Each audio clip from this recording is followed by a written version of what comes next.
नींद में जाने से क्या होगा? विश्राम करना है। क्या ये पाचन में दिक्कत होगी? हाँ, दिक्कत हो जाएगी। मन आपका शून्य हो रहा है ना, मन का साथ तो है नहीं। जैसे हमने कहा पेनक्रियास को देखते रहना, तो आपका ध्यान तो यहाँ लगा होना चाहिए ना पाचन पे।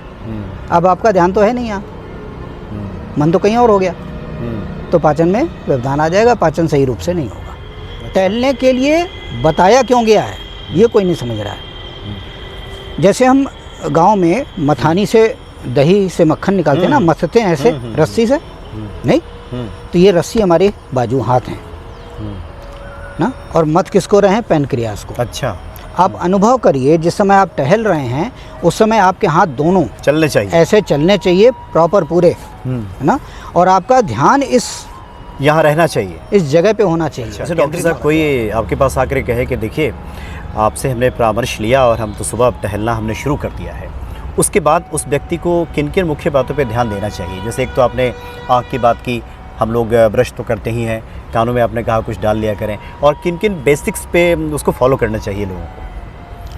हर चीज़ के सही तरीके। अच्छा, जैसे आजकल बहुत से लोग दे रहे हैं शुगर हो रहा है तो टहलो, वज़न हाँ। ज़्यादा है टहलो ना, और बहुत से लोग टहल रहे हैं। सुबह टहलते हुए बहुत सारे लोग मिल भी जाते हैं आज भी। बहुत बड़ी जनसंख्या जो युवा की है वो तो 8, 9, 10 बजे तक सोती मिलेगी, लेकिन उसके बावजूद सवेरे उठ करके अगर बाहर निकले तो बहुत से लोग टहल भी रहे हैं। हाँ। लेकिन उनके टहलने के बाद भी ना तो उनका वज़न कम हो रहा है ना शुगर कंट्रोल हो रही है। सही बात है। जबकि कहा ही जा रहा है शुगर है या वज़न ज़्यादा है तो टहलो, तो टहल करके भी कम नहीं हो रही। तो एक आम धारणा बन गई है कि मोटे लोग ही टहलते हैं। हाँ, क्योंकि पार्क में जाएं तो टहलने वालों की संख्या 80% ऐसे लोगों की होती है जो ओवरवेट होते हैं। हाँ, तो उसके पीछे कारण ये है कि शुगर को हजम करने के लिए हमारे पेट में पेनक्रियास है, उसमें से बीटा सेल्स जो हैं वो इंसुलिन बनाते हैं। इंसुलिन शुगर को डाइजेस्ट करती है, कार्बोहाइड्रेट को, यही है ना प्रक्रिया। अगर इंसुलिन कम बनेगी तो शुगर कम डाइजेस्ट होगी, और डाइजेस्ट नहीं होगी तो खून में चली जाएगी सीधे, वो नुकसान पहुंचाएगी। उसके लिए हम टहलने को बताते हैं। अब टहलना कैसे चाहिए? आजकल कैसे टहलने हैं? एक हाथ में मोबाइल है, शर्मा जी हाँ अच्छा जी बात करते हुए चले जा रहे हैं और टहलते जा रहे हैं, ये टहलना व्यर्थ है आपका।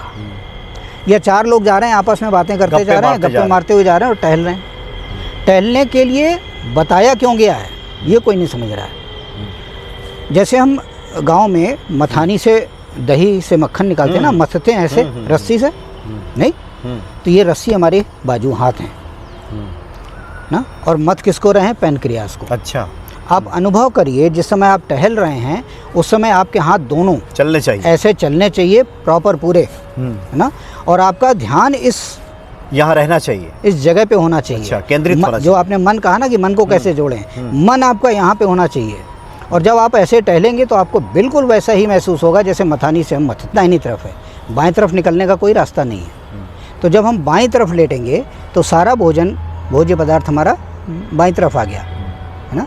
अब वो डाइजेस्ट आसानी से हो सकेगा, अच्छा, क्योंकि वो निकलेगा नहीं कहीं। अगर हम राइट साइड लेटेंगे तो आधा पचा आधा अनपचा वो आगे बढ़ जाएगा, डिओडिनम में अपच हो जाएगा।